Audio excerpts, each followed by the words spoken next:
તો ચાલો આજે આપણે એક મજેદાર ગુજરાતી કોમેડી સ્કેચની અંદર ઊંડા ઉતરીએ. નામ છે ફેલ દીકરાની છેલ્લી હદ ભાગ 2. આના કેન્દ્રમાં છે એકદમ અસ્તવ્યસ્ત વાટાઘાટો.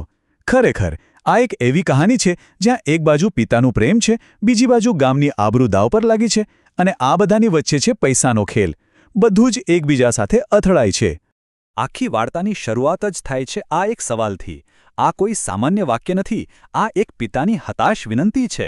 આ સાંભળતા જ ખ્યાલ આવી જાય છે કે મામલો ગંભીર છે અને કૌટુંબિક નાટક ચરમસીમા પર છે. આ શબ્દોમાં ચિંતા છે, લાચારી છે અને આગળ શું થશે એનો ડર પણ છે. તો વાર્તાના પહેલા ભાગમાં આપણે મૂળ સમસ્યાને સમજીએ. આપણા મુખ્ય પાત્રો છે બે પિતા, વાઘુજી અને હરીજી. એમના દીકરાઓ જેલમાં છે અને આ પિતાઓ એમને છોડાવવા માટે કંઈ પણ કરવા તૈયાર છે, કોઈ પણ હદ સુધી જવા તૈયાર છે. અહીંયા જ તો ખરી મજા છે. જુઓ, પિતાઓની સોચ અને જેલની હકીકત વચ્ચે જમીન આસમાનનો ફરક છે. વાઘુજી કેવી બડાઈ મારે છે, મારો દીકરો 5 વર્ષથી જીમ કરે છે, મહિને 15,000 તો ખાલી એના ખાવા પાછળ જાય છે. અને પેલો દીકરો જેલમાં શું ફરિયાદ કરે છે કે મગની દાળમાં મગ જ નહોતા, ખાલી પાણી હતું. આ જે તફાવત છે ને, એ જ તો આખી પરિસ્થિતિને વધુ હાસ્યાસ્પદ અને સાથે સાથે ગંભીર પણ બનાવે છે. અને આ દીકરાઓનો ઉપાયો તો એમના કરતાં પણ વધારે મજેદાર હતા. એ લોકો શું પ્લાન બનાવે છે? ચમચીથી સુરંગ ખોદવાનો, અને એ પણ ગટરમાં પહોંચવા માટે. બીજો પ્લાન હતો કે રાત્રે જે ટ્રક આવે એમાં છુપાઈને ભાગી જવાનું. આ બધી વાતો સાંભળીને પિતાઓએ તરત જ ના પાડી દીધી. આના પરથી જ ખબર પડી જાય કે છોકરાઓ કેટલા ભોળા છે અને પિતાઓ કેટલા નિરાશ. તો હવે પરિસ્થિતિ એકદમ સ્પષ્ટ હતી. દીકરાઓ જેલમાં બંધ, એમના ભાગવાના પ્લાન સાવ નકામા, અને જે વ્યક્તિ કેસ પાછો લઈ શકે એ બાસ્કુ, એ તો ટસનો મસ થવા તૈયાર નહોતો. તો હવે કરવું શું? રસ્તો કયો હતો? અને બસ અહીંથી વાર્તા એક નવો વળાંક લે છે. જ્યારે લાગે છે કે હવે કોઈ આશા બચી નથી, ત્યારે એન્ટ્રી થાય છે એક એવા પાત્રની જે કદાચ આ આખી અશક્ય લાગતી પરિસ્થિતિને ઉકેલી શકે છે. પિતાઓ માટે છેલ્લી આશાનું કિરણ હતું ફૂમતઈ. ગામનો એવો માણસ જેની ઓળખ જ ગમે તેવા અઘરા સોદા પાર પાડવાની હતી. સ્વભાવે થોડો કઠોર, પણ કામનો પાક્કો. પિતાઓને ખાતરી હતી કે જો કોઈ બાસ્કુને મનાવી શકે તો એ ફક્ત ફૂમતઈ જ છે. ફૂમતઈએ આવતાની સાથે જ સ્પષ્ટ કરી દીધું કે આ કામ આસાન નથી. એણે પિતાઓને એમની ભૂલનો અહેસાસ કરાવ્યો અને સીધું જ કહી દીધું કે તમારા છોકરાઓએ જે કર્યું છે એ કોઈ નાનો ગુનો નથી, મોટો અપરાધ છે. અને આ સાંભળીને જ પિતાઓને સમજાઈ ગયું કે ફૂમતઈની મદદ મફતમાં તો નહીં જ મળે. અને થયું પણ એવું જ. ફૂમતઈ પિતાઓની મજબૂરી બરાબર જાણતો હતો. એણે સીધા 2 લાખ રૂપિયાની માંગણી કરી.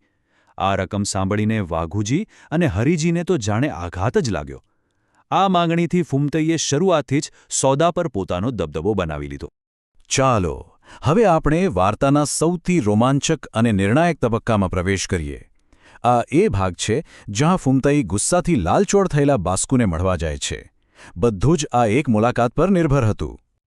અને બાસ્કુ? અરે ભાઈ, એનો ગુસ્સો તો 7મા આસમાને હતો. એણે સીધું ચોપડાવી દીધું. એમને સડવા દો, મોઢામાં ચંપલ લઈને ભીખ માંગવા આવશે ને તો પણ હું નહીં માનું. હવે આ સાંભળીને કોઈ શું કરે? એને ખાલી બદલો નહોતો જોઈતો, એને તો જાહેરમાં અપમાન જોઈતું હતું. ફૂમતઈ માટે આ કામ સહેલું નહોતું, એમ સમજી લો કે પહાડ જેવું હતું. અને અહીં આપણને ફૂમતઈની વાટાઘાટ કરવાની અસલી કળા જોવા મળે છે. જ્યારે વ્યક્તિગત દલીલો કામ ન લાગી, ત્યારે એણે બહુ જ ચાલાકીથી આખા મુદ્દાને ગામની આબરૂ સાથે જોડી દીધું. એણે બાસ્કુને સમજાવ્યું કે આ લડાઈ હવે ફક્ત 2 પરિવારો વચ્ચે નથી રહી, આનાથી આખા ગામનું નામ ખરાબ થઈ રહ્યું છે. અને આ એવી દલીલ હતી જેને બાસ્કુ પણ અવગણી ન શક્યો.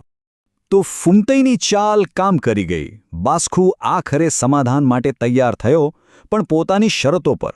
તો હવે જોઈએ કે આ આઝાદી મેળવવા માટે ખરેખર શું કિંમત ચૂકવવી પડી. સૌથી પહેલાં તો પૈસા. બાસ્કુએ થયેલી હેરાનગતિના વળતર તરીકે 50,000 રૂપિયાની માંગ કરી. રકમ નાની તો નહોતી જ, પણ પિતાઓ માટે એમના દીકરાઓની આઝાદી સામે એ કંઈ જ નહોતી. પણ આ સોદો ફક્ત પૈસાનો નહોતો. બાસ્કુને પૈસા કરતાં પણ વધારે અપમાન અને ન્યાય જોઈતો હતો. એણે શરત મૂકી કે એક જાહેર સભા થશે, જેમાં એ બધાની સામે પિતાઓ અને પુત્રોને ઠપકો આપશે. અને સૌથી મોટી શરત એ હતી કે આ આખા સમય દરમિયાન પિતાઓએ એક શબ્દ પણ બોલ્યા વગર ચૂપચાપ બધું જ સાંભળવું પડશે. તો આખરે સોદો પાર પડ્યો. એક શાંતિ સ્થપાઈ. ભલે નાજુક હતી, પણ હાલના સંજોગોમાં એ જ પૂરતી હતી. હવે ફક્ત અંતિમ વ્યવસ્થા અને સમાધાનની ઔપચારિકતા બાકી હતી. આ અંતિમ સમાધાન પણ એકદમ કડક પ્રક્રિયા હેઠળ થયું. ફુમત્તઈએ ગામના બધા આગેવાનોને ભેગા કર્યા. પિતાઓ અને પુત્રોએ સભામાં બાસ્કુનો ઠપકો ચૂપચાપ સાંભળ્યો અને અંતે પૈસા ચૂકવીને સત્તાવાર રીતે સમાધાન કર્યું. આ એક રીતે બાસ્કુનું શક્તિ પ્રદર્શન જ હતું. અને આ વાર્તા આપણને આ એક સવાલ સાથે છોડી જાય છે. એક સોદો થઈ ગયો છે, એક કામચલાઉ શાંતિ પણ સ્થપાઈ ગઈ છે, પણ જે મૂળ સમસ્યા છે, એટલે કે બે બેકાબૂ દીકરાઓ, એ તો હજી ત્યાં જ છે. તો હવે સવાલ એ જ છે કે આ નાજુક શાંતિ આખરે કેટલો સમય ટકી શકશે.